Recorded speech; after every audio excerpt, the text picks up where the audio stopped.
নমস্কার বন্ধুরা, কেমন আছেন আপনারা? আমি রুমকি। আজও নিয়ে চলে এসেছি কিছু লোমহর্ষক ঘটনা। এই ঘটনাগুলি আপনারাই আমাকে পাঠান এবং আমি আপনাদের সঙ্গে শেয়ার করি। ঘটনাগুলি কিভাবে পাঠাবেন আমার কাছে?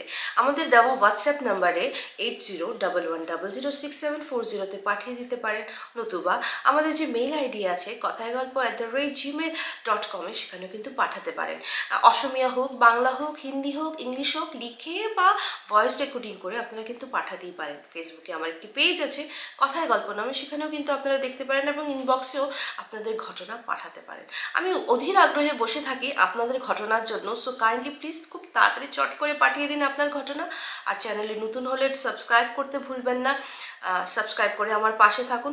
আপনারা যদি এরকমভাবে সাপোর্ট করতে থাকেন, কথায় গল্প ভূতুরে আড্ডা স্টেশন কিন্তু আরও অনেক দূরে এগিয়ে যাবে আপনাদের সাথে, আপনাদের হাত ধরে।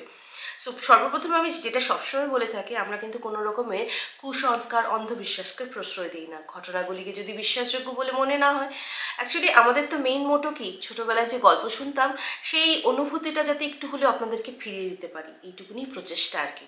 তো আজকের ঘটনা পাঠিয়েছে Debashis Nanda. Thank you so much Debashis Nanda. কিন্তু আমাদের কথায় গল্পকে নানা রকম ভৌতিক ঘটনা দিয়ে সমৃদ্ধ করে তুলেছে। ও অনেকগুলি ঘটনা পাঠিয়েছে এবং আজকেও কিন্তু একটা যে ঘটনা পাঠিয়েছে, অ্যান্ড আমি শিওর আপনাদের কিন্তু গুজবাম্প আসতে বাধ্য।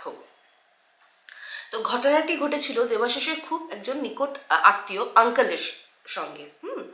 আঙ্কেল গুজরাটি ফ্যামিলির থেকে বিলং করেন এবং যখন এই ঘটনাটা ঘটেছিল তখন ওনারা থাকতেন হলো মুম্বাই, ঠিক আছে। আর ঘটনাটা 80s। তো ওই আঙ্কেলের ফ্যামিলিতে ঘটে যাওয়া একটা ঘটনা। প্রথমে আঙ্কেলের ফ্যামিলির ডিসক্রিপশনটা দিয়ে নিই। আঙ্কেলের ফ্যামিলিতে ছিল, মানে ওনার দাদি ছিলেন, আঙ্কেলের ঠাকুমা ছিল, দাদাজি ছিলেন না। ওই ঠাকুমার মানে তিন ছেলে ছিল এবং দুই মেয়ে ছিল। ছেলেদের বিয়ে হয়ে গেছে এবং মানে ওর যে মানে মেয়ে ছিল, মেয়ে কিন্তু তখনকার দিনে বিকম পাস। উনি অ্যাকাউন্টসে মাস্টার্স মানে অনার্স নিয়েছিলেন। এবং জেনারেলি আমরা জানি গুজরাটি অ্যান্ড মারোয়ারি ফ্যামিলিরা কমার্স ব্যাকগ্রাউন্ডে হয়, আর ওরা কিন্তু প্রচণ্ড বিজনেস মাইন্ডেড থাকে, খুব ভালো বিজনেসের জ্ঞান থাকে ওদের। তো ওই পিসিও কিন্তু বিকম কমপ্লিট করেছে অ্যান্ড অ্যাজ ইউজুয়াল ওই সময় তো প্রপোজাল আসা শুরু হয়। তো এরকমই পিসির জন্য একটা প্রপোজাল আসে এবং যে প্রপোজাল এসেছিল, যে ছেলেটা আসছিল, ছেলের ফ্যামিলি খুবই ভালো, ওয়েল টু ডু ফ্যামিলি ছিল। পিসিরাও ওয়েল টু ডু ফ্যামিলি ছিলেন অ্যান্ড দেখে তো ডেফিনেটলি পিসি এতই সুন্দর ছিলেন, পছন্দ হয়েছে। আর অ্যাকচুয়ালি কি ব্যাপারটা কি বলো তো, সবাই কিন্তু আমরা একটু এডুকেটেড মেয়ে চাই নিজের ছেলে বা নিজের ভাই হোক বা নিকট আত্মীয়র জন্য, আমরা কিন্তু একটা এডুকেটেড মেয়ে চাই। অ্যান্ড সেরকমই পিসিও এডুকেটেড ছিলেন। দেন বিয়ে ফিক্সড হলো, বিয়ে হলো। বিয়ে হওয়ার পর উনি শ্বশুর বাড়ি চলে গেলেন পিসি। কিন্তু একটা জিনিস যেটা হলো না, ওনার শ্বশুর বৌমাকে কিন্তু বরদাস্ত করতে পারতেন না, উনি পছন্দ করতেন না। আরেকটা কথা বলে রাখি, ওনার শ্বশুর কিন্তু তন্ত্র সাধকদের সঙ্গে প্রচণ্ড একটা ভালো রিলেশন ছিল এবং নিজেও খুব বড় তান্ত্রিক গোছের লোক ছিলেন, ঠিক আছে। তো উনি একটু অর্থোডক্স মাইন্ডেরও ছিলেন। কেন আমি বলছি, ফর এক্সাম্পল, তুমি যখন এডুকেটেড একটা মেয়েকে বিয়ে করছো, একটা মেয়ে আমি পড়াশোনা করেছি, এখানে অনেক আপনারা আছেন যারা পড়াশোনা করেছেন, আমাদের সবার একটা কি হয়, একটা চাকরি করব, এত দূর যে পড়াশোনা করেছি কিছু একটা করব, সব মেয়েরাই আমরা স্বপ্ন দেখি। সে কেউ এখন কর্পোরেট সেক্টরে যাচ্ছি, কেউ, আমি যেমন টিচিং প্রফেশনে ছিলাম, তো আমাদের প্রফেশনটা আলাদা হলেও কিন্তু সবাই চেষ্টা করি কিছু না কিছু করার। তো পিসিরও ওরকম স্বপ্ন ছিল, ওনার ফার্দার স্টাডিজ করার ইচ্ছে ছিল, এমকম করার ইচ্ছে ছিল, বা মানে বাইরে কাজ করার ইচ্ছে ছিল। বাট ওনার শ্বশুরের এই জিনিসটা একদমই পছন্দ ছিল না। অ্যাকর্ডিং টু হিম, ঘরের বউ ঘরের কাজ করবে, বাচ্চা সামলাবে, সংসার সামলাবে, ঘরে থাকবে ঘুঙ্গার দিয়ে, ও কেন বাইরে কাজ করবে, হলোই বা এডুকেটেড, সো হোয়াট। সো এই জিনিসটা উনি একদম পছন্দ করতেন না। বাট পিসির যে প্লাস পয়েন্ট ছিল, যে ওনার হাজব্যান্ড, উনি কিন্তু পিসিকে পুরোপুরি সাপোর্ট করতেন। বিয়ের 1 মাসের মধ্যেই সেটা আমরা মানে ওর পিসি বুঝতে পারছিল। যেমন ওর হাজব্যান্ড কেন ওকে সাপোর্ট করতে, জানো, যেহেতু আমি বললাম না বিজনেস মাইন্ডেড ছিল, ওর হাজব্যান্ডকে তখন থেকেই অনেক রকমভাবেও সাপোর্ট করা শুরু করলো, বিজনেসে এরকম করো, এরকম করলে হয়তো ভালো হবে, ওরকম করলে হয়তো ভালো হবে। অ্যান্ড ঠিক ঠিক পিসি যেমন যেমন বলছিল না, মানে ওই হাজব্যান্ড যে পিসির হাজব্যান্ড যেরকম ওরকম কাজ করছিলেন, এবং ওটার ফল কিন্তু উনি হাতে নাতে পাচ্ছিল। তো উনিও চাইছিলেন যে ওনার এই বিজনেসে ওনার ওয়াইফ কিন্তু পার্টিসিপেট করুক, ওয়ারেস ওনার বাবা কিছুতেই চাইছিলেন না যে ঘরের বউ ঘরকন্যার কাজ ছেড়ে মানে বাইরে যাক, ছেলের বিজনেস সামলাক। তো ওর বাবাকে অনেক বোঝানোর চেষ্টা করেছে, কিন্তু এখানে কি হলো বলতো, হিতে বিপরীত হয়ে গেল। বাবাটা না ছেলের উপর বলছে, এই তো বউয়ের কবজায় চলে যাচ্ছে, একে তো কিছু করা উচিত।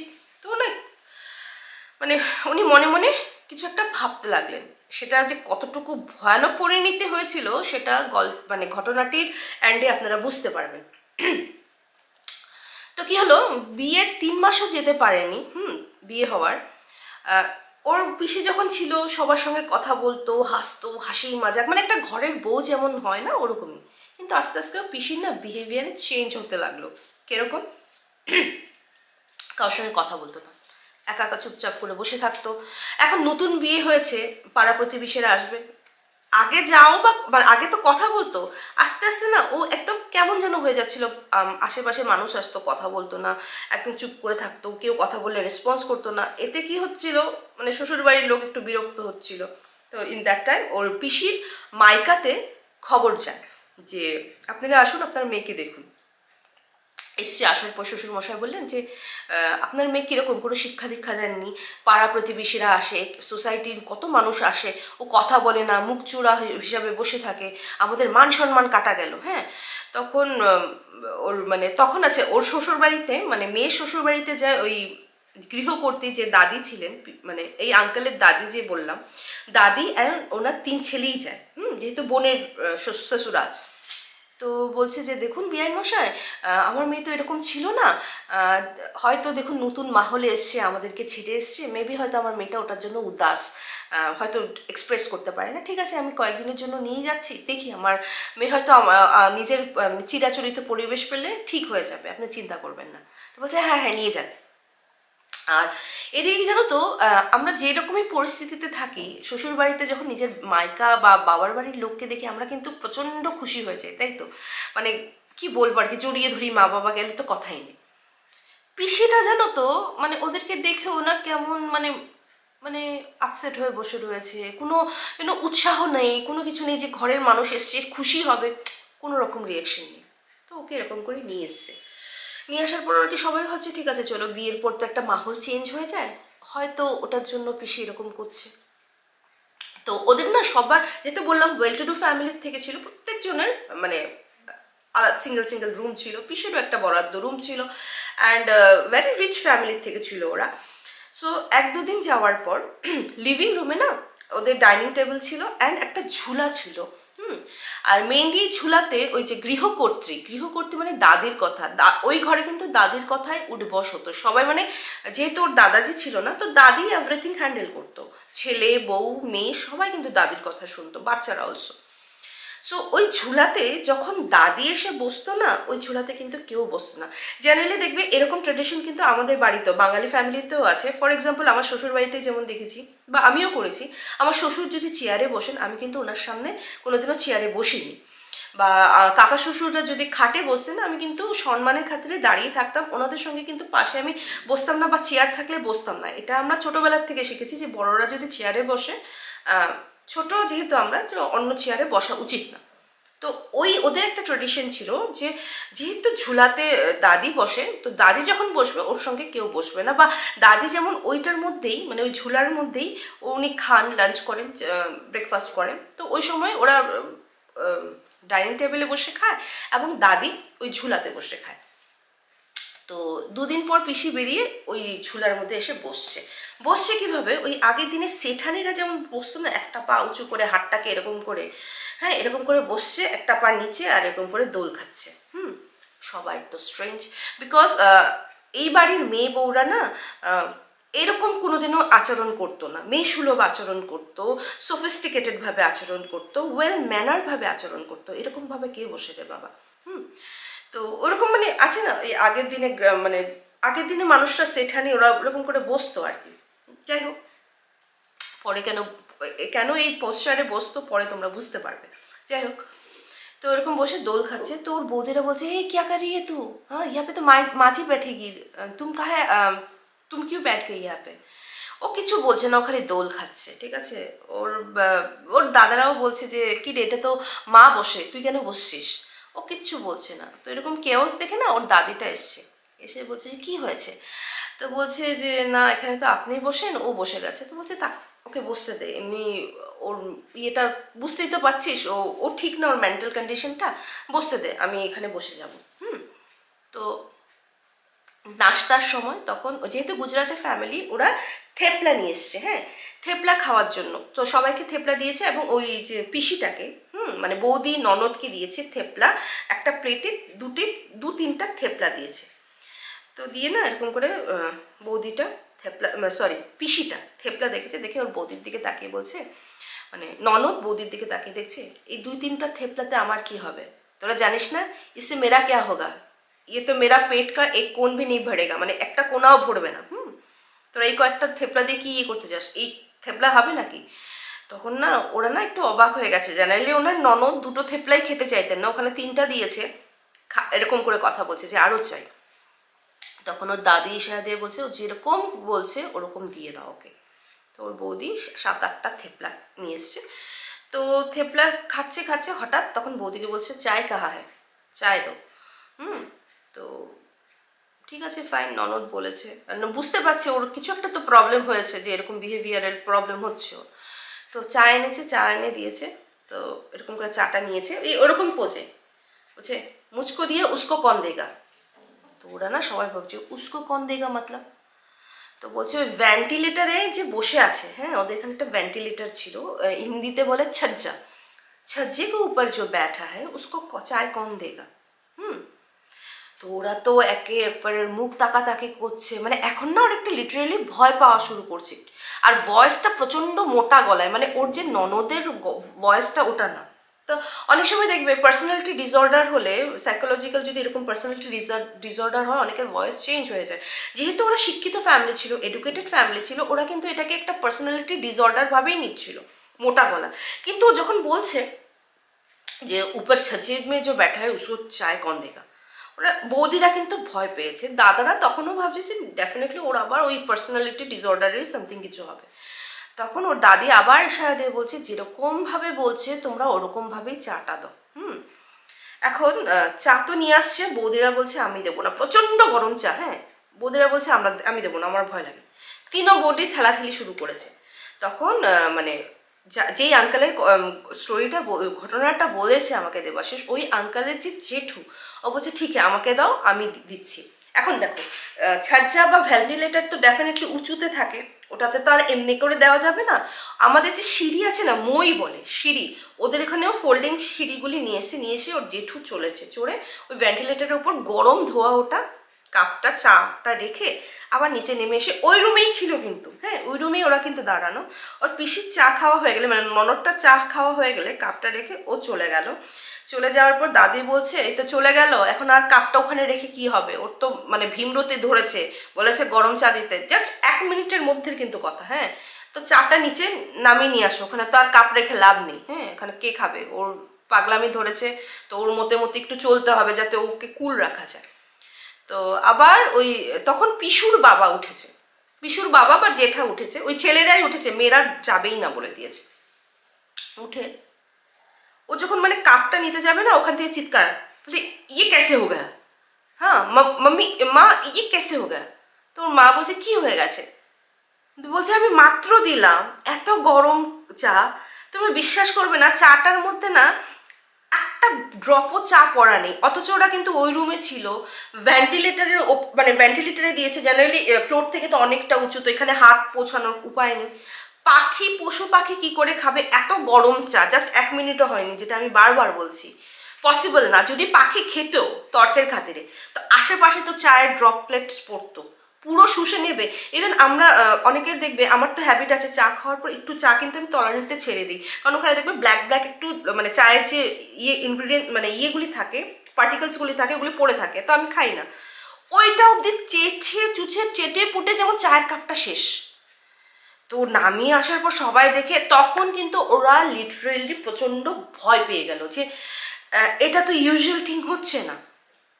তথাপিও জানো তো, যখন মানে আমি বলেছি না, আমি সবসময় বলি যেটা আমরা মানে বিশ্বাস করি যে আমি ভূত বলে কিছু মানবো না, চোখের সামনে অনেক কিছু ঘটনা ঘটতে থাকলেও কিন্তু আমরা মানতে চাই না। তো যাই হোক, ওর দাদির একটু একটু শক হচ্ছিল, বাট ওরা কিন্তু এই জিনিসটাকে মানে মানতে নাড়াচ্ছে এটা ভৌতিক কিছু। নেক্সট ঘটনা যেটা হলো, সেদিন এই আঙ্কেল, দেবাশিসের আঙ্কেলের কথা বলছে, তখন তো উনি স্কুলে পড়তেন, ছোট। তখন একদিন কি হয়েছে, ঘরের মাহলটা বুঝতে পারছো তো, মানে পিসির এই অবস্থা, বাচ্চাগুলির উপরেও কীরকম প্রেশার যাচ্ছে। তো ওদের স্কুল ছুটি হয় 2টোর সময়, হ্যাঁ। কিন্তু সেদিন ওই আঙ্কেলের না শরীরটা খুব খারাপ ছিল, মেবি হয়তো কোনো টেস্ট ছিল, টেস্ট দেওয়ার জন্য ওই স্কুলে গেছিলো। অ্যান্ড পরে স্কুল থেকে যেহেতু তবিয়ত হয়তো বেশি বিগড়ে গেছিলো, তো ফোন এসছে যে এই 11টা নাগাদ ফোন এসছে যে ওর এক্সাম হয়ে গেছে, তুমি আপনারা নিয়ে যেতে পারেন, বিকজ ওর শরীরটা সত্যিই ঠিক না। তো স্কুটার করে ওর মানে ওর বাবা নিয়ে এসছেন, আঙ্কেলের বাবা, ওকে ছেড়ে, আর উপরে ওঠেনি, হ্যাঁ, ওকে ছেড়ে চলে গেছে। অ্যান্ড এই ঘটনাটা কিন্তু কেউ জানতো না, এই ঘটনাটা শুধু ওই আঙ্কেলের বাবা জানতো আর মা জানতো, ঘরে কিন্তু কেউ জানতো না, ঠিক আছে। তো ও না চুপি চুপি আসছে, এসে বিকজ ও ভয় পাচ্ছিল, পিসির তো এই অবস্থা দেখেছো, পিসির সামনে কোনো মতে নিজেকে মানে পড়তে চাইছিল না পিসির সামনে। আর পিসি যেমন ওই ঝুলাটার মধ্যেই উনি বসে থাকতেন প্রায়শ, হ্যাঁ, এরকম করে বসে, ওই সেম ওরকম হাতটা এরকম উঠিয়ে, পেছনে দরজা। আর প্রচণ্ড গরমের সময় ও পুরো কম্বল মুড়ি দিয়ে এরকম করে বসে আছে, দুল খাচ্ছে, হ্যাঁ। আর ও না আস্তে আস্তে দরজাটা যেমন ঢুকবে, হঠাৎ এরকম কিন্তু পেছনে এত আস্তে আস্তে ঢুকেছে, শব্দ কিন্তু কানে পৌঁছানোর কথাই না। আর কেউ জানতো না, কারণ সবাই জানতো যে ওই আঙ্কেল 2টোর সময় আসবে। হঠাৎ পিসি ওর নাম ধরে বলে উঠলে, পাপ্পুই বলছি, পাপ্পু আগায়া তু। এত মোটা জোরে মানে বলেছে না, উনি না থতমত খেয়ে গেছেন। আর যেহেতু কিচেন রুম একদম সামনে ছিল, পিসির ভয়েস পুরা ওই পাপ্পুর মানে আঙ্কেলের মার কানে গেছে। ও দৌড়ে এসে মানে ও বাচ্চাকে নিয়ে না রুমে চলে গেছে। রুমে যাওয়ার পর শাশুড়িকে বলছে যে মা এটা কি হলো। বলছে কি হলো, বলছে যে ও কি করে জানলো যে পাপ্পু এখন আসবে, এই কথাটা তো কেউ জানে না, আমি পাপ্পুর বাবা জানে আর আমি জানি, কেউ তো জানে না, বিকজ ওর শরীর খারাপ ছিল অ্যান্ড স্কুল থেকে ফোন করেছিল, আমি খালি জানতাম, কিন্তু ঘরের মাহল তো ঠিক ছিল না, তাই আমি বলিনি, আমি ভেবেছি ও তো ঘরেই চলে আসবে, ওর বাবা দিয়ে যাবে। কিন্তু ও কি করে জানলো যে পাপ্পু, মানে দরজার ভিতরে ঢুকতে না ঢুকতেই ও মানে ননদ চিৎকার করে উঠলো যে পাপ্পু আগে তো। তো বলছি কি বলছো তুমি, বলছি হ্যাঁ মা, তোর না ঠাকুমাটা গেছে ওনার মেয়ের কাছে, গিয়ে দেখে ও তো ওরকম করে কম্বল জ্বলানো। ও কি করেছে, মানে কম্বলে পুরো মুখ ঠুক ঢাকা, কিন্তু ওর পক্ষে দেখা পসিবল না।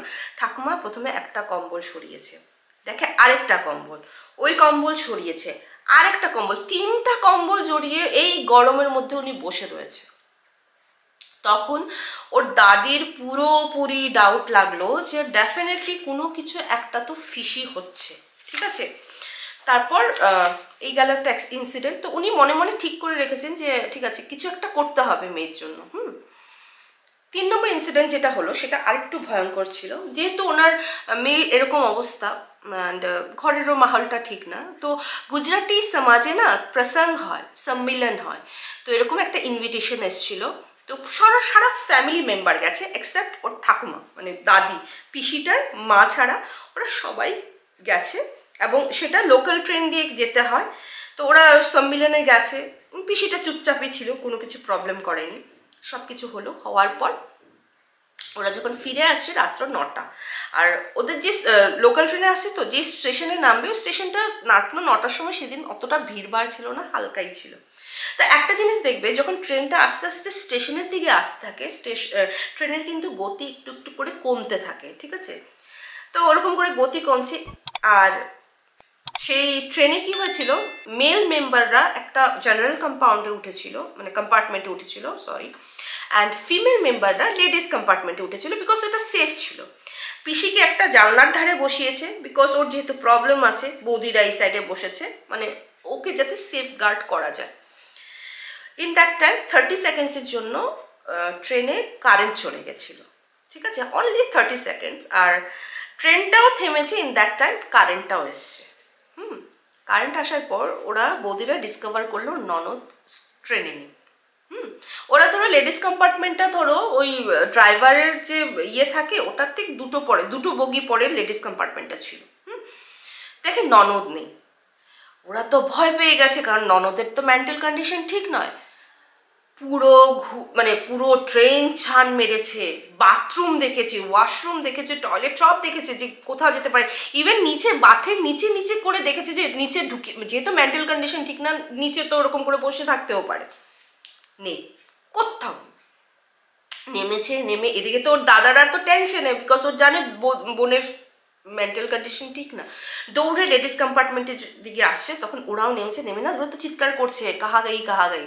তো দাদারা বলছে কি হয়েছে, তো বলছে তো মানে ওরকম করে কারেন্ট চলে গেছিলো মিডিলে, আমি তো জানলার এখানে বসে রেখেছি, তো আমি পাচ্ছি না। তো দাদারা বলছে তুমি বাথরুম চেক করেছো, চেক করেছো? বলছে আমরা সব তন্ন করে চেক করেছি, কোথাও নেই ও। তো বলছে রেলওয়ে পুলিশকে খবর দিই। তো রেলওয়ে পুলিশকে খবর দিয়েছে, তো সব কথা বলার পর তো রেলওয়ে পুলিশ কী করলো, ওদের যে একটা অ্যানাউন্সমেন্ট রুম থাকে ওখানে কি জাস্ট অ্যানাউন্স করতেই যাবে, ইন দ্যাট টাইম ওনার ওয়াকি টকিতে একটা মেসেজ এসছে যে সাহাব ইস ট্রেনকে মানে 15 নম্বর বগির ছাদের উপর, মানে ট্রেনের ছাদটা বুঝতে পেরেছো তো, বাত না কিন্তু ট্রেনের যে ছাদ, খোলা ছাদ হয়, ছাদের উপর একটা মেয়ে বসে আছে ইয়েলো কালারের সালোয়ার পরে অ্যান্ড গুটি সুটি মেরে চুপচাপ করে এরকম করে বসে আছে। তো যেরকম ডেসক্রিপশন দিয়েছে, ওরা তো পুলিশের সঙ্গেই ছিল অ্যানাউন্সমেন্ট রুমে, তো ওরা শুনেই না ওই 15 নম্বর তোমার ডাব্বার দিকে দৌড়েছে, কারণ ওরা বুঝতে পেরেছিল না ওটা ওর বোন। আর ঠিক গিয়ে কিন্তু ডিসকভার করেছে ওটা বোন। 3-4 জন মিলে ওকে বহুত কষ্ট করে ওখান থেকে নামানো হয়েছে, ট্রেনের ছাদের উপর থেকে, ঠিক আছে, নামানো হয়েছে। অ্যান্ড আফটার আসার পর এটা তো এই জিনিসগুলি পুরো ডিটেলসে ওর মাকে মানে দাদিকে বললো, ঠাকুমাকে বলেছিল ওরা যে মা এরকম ইনসিডেন্ট হয়েছে। তখন দাদি বলল যে না, কিছু তো একটা করতে হবে, এরকম করে তো রাখা যাবে না, আমি এই জিনিসটা অন্য কিছু মেন্টাল ডিসঅর্ডার না, একে কোনো কিছু পেয়েছে। আর তখন উনি কী করলেন, মুম্বাইয়েরই একজন মানে তান্ত্রিক, চেনাশোনা তান্ত্রিক, মানে ওই যে সাধনা করেন, ওনাকে খবর দিয়েছে। উনি এসে দেখে বললেন যে এটা তো আমার কাজ না, একে না মেদিনীপুর বালাজিতে নিয়ে যাও, রাজস্থানের মেদিনীপুর বালাজি, তোমরা জানো আমার এই চ্যানেলে আমি অলরেডি শেয়ারও করেছি। সো বলেছে এটা আমার কাম না। তো ওরা বলছে ঠিক আছে, তাহলে বোনকে মেদিনীপুর বালাজিতেই নিয়ে যাব। তখন 3 ভাই অ্যান্ড দাদি মেলে তার ওই মানে মেয়েকে মেদিনীপুর বালাজিতে নিয়ে গেল, বাচ্চা আর বউরা কিন্তু যায়নি। তো নিয়ে যাওয়ার পর যে যখন ঢুকাবে না, ওকে কিছুতেই ঢুকাতে পারছে না, ও ঢুকতেই চাইছে না, কিছুতেই মন্দিরে ঢুকবে না। গঙ্গা জল ছিটিয়ে টেনে হিচড়ে মন্দিরে যখন ঢুকিয়ে দিয়েছে না, ওনা হাউ হাউ করে কাঁদা, মানে এমনভাবে কাঁদা, কীরকমভাবে কাঁদতে লাগলো, মানে ওনাদের মনে হয়েছে কি ওনার যে আগের মেয়ে বা আগের যে ওনাদের বোনকে যেমন ফিরে পেয়েছে, ওরকমই মুখের স্ট্রাকচার চলে এসছে, ভয়েসটা একদম চেঞ্জ হয়ে ওই আগের বোনের, ওই মোটা না কিন্তু আগের বোনের ভয়েস। আর ওদেরকে দেখে না হাউ হাউ করে কাঁদছে, মনে হচ্ছে কতদিন পরে যেন ওর ঘরের মানুষকে দেখেছে, মানে দুঃখে কষ্টে ফেটে পড়েছে ওরকম। তখন এই মেদিনীপুর বালাজিতে নাকি পুরোহিতের সঙ্গে ওই পিসির সেশনটা নাকি 2-3 দিন চলেছে, মানে একদিনে কমপ্লিট হয়নি। তো এরকম করতে করতে একদিন পুরোহিত বললো, যেটা উনি কনক্লুশনে এসেছিলেন, যে ওনাকে অ্যাকচুয়ালি 7টা স্পিরিট পজেস করেছে। অ্যাকচুয়ালি পজেস করেনি, ওনারকে চালান করা হয়েছে। ওনার শরীরে 7টা স্পিরিটকে চালান করা হয়েছে, যার মধ্যে একটা মহিলা আর 6 জন ছেলে।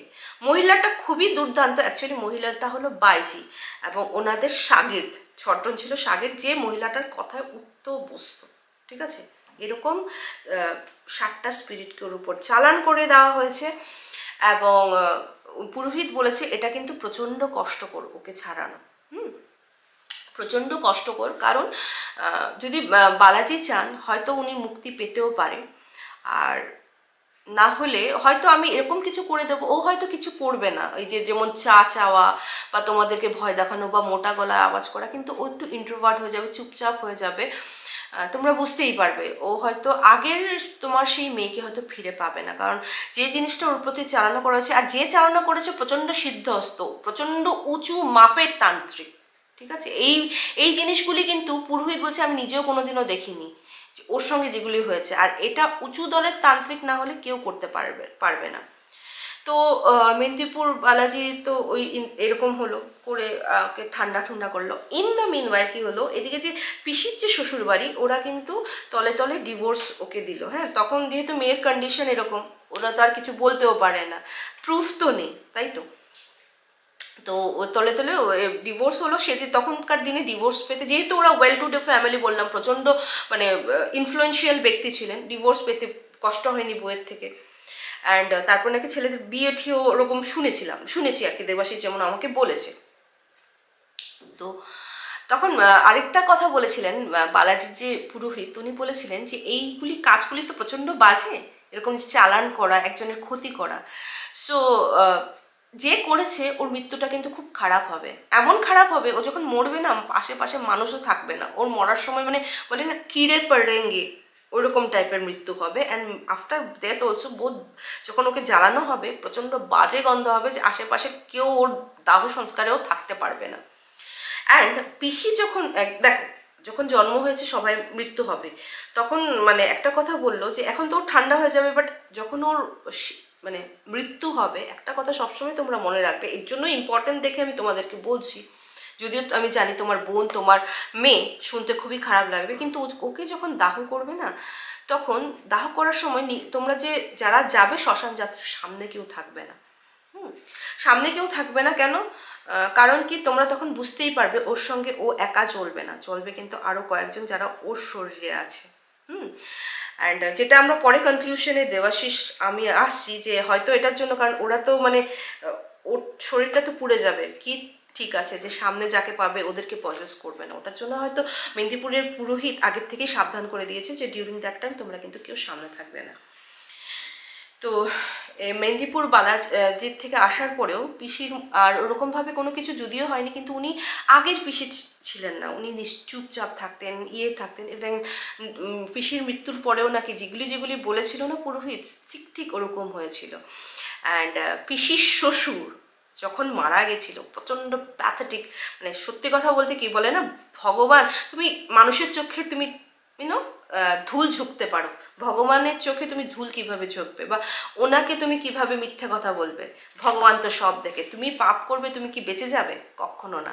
ওই পিসির শ্বশুর কিন্তু প্রচণ্ড প্যাথেটিক একটা খুব খারাপ মৃত্যু হয়েছিল। অ্যান্ড ঠিক উনি যখন দাহ করেছিল না, প্রচণ্ড বাজে গন্ধ টাইপের, কারণ মানুষটাই তো মানে দুর্গন্ধময় ব্যক্তিত্বের ছিলেন, তাই তো। তো ওটাই, ভালো কাজ করলে তো ডেফিনেটলি ভালো ফল পাওয়া যাবে, আর ভালো কাজ না করলে থোড়ি না ভালো ফল পাওয়া যাবে। এক্ষেত্রে একটা কথা বলে দিই, মেদিনীপুর বালাজি আমরা জানি যে মানে যারা ভূত প্রেত ধরে ওদেরকে মুক্তি করার জন্য, কিন্তু এটার মধ্যে একটা ঘটনা আছে, টুইস্ট আছে কি, তুমি তো ভূত প্রেত মুক্তি পেয়ে তুমি চলে আসলে, কিন্তু তুমি যখন চলে আসতে থাকবে ওই প্রেতাত্মারা কিন্তু পিছন থেকে তোমাকে ডাকতে থাকবে। ইন দ্যাট টাইম তুমি যদি মুড়ো, তোমাকে কিন্তু আবার ওরা পজেস্ট করে দেবে। মেদিনীপুর বালাজিতে প্রত্যেকটা যারা প্রেত জনিতে যায়, মানে প্রেতে আক্রান্ত হয়ে যায়, ওদেরকে কিন্তু সব প্রেত মুক্তি করা হয়। কিন্তু এটা তোমার উপর ডিপেন্ড করছে, তুমি যদি চলে আসার সময় টার্ন নাও ডাক শুনে, আবার কিন্তু তুমি পজেস্ট হয়ে যাবে। সো এরকমই মেদিনীপুর বালাজির একটা ঘটনা, সত্যি খুবই ভয়ানক ঘটনা ছিল। অ্যান্ড মানে সত্যি আমি যখন শুনেছি, আমি 3-4 বার করে আমি শুনেছি, ওকে অনেক ক্রস কোয়েশ্চেনিং করেছিলাম দেবাশিসকে, যে এটা এরকম, কারণ সত্যি প্রচণ্ড ভয় লেগেছিলো। আমি বলেছিলাম না, কিছু ঘটনা হয় না যে শোনার পর রাত্রে ঘুম আসে না, মানে সত্যি প্রচণ্ড ভয়ানক ঘটনা ছিল। আর মেদিনীপুর রিলেটেড একটা কথা বলে দিই, ছোট্ট ঘটনা একটা তো আমি শেয়ার করেছিলাম, সেকেন্ড টাইমটা আমি শেয়ার করতে পারিনি, 3-4 বার শ্যুট করতে গেছিলাম। আমি তো জেনারেলি রেকর্ডিং করে ডালি, বাট হ্যাঁ, কোনো টেক নেই না, এক টেকেই আমি পুরো রেকর্ডিংটা করে যাই।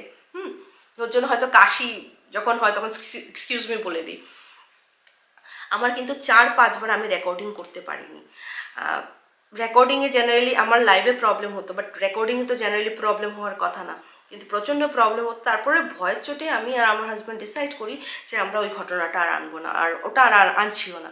তো মেদিনীপুর বালাজি রিলেটেড এই ছিল একটা ঘটনা। তোমাদের ঘটনার জন্য কিন্তু বসে আছি। তো আজকের এপিসোডটা আমি এখানেই শেষ করছি।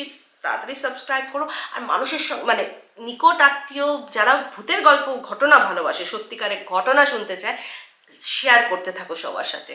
তো আজকে এখানেই শেষ করছি। নমস্কার। See you soon.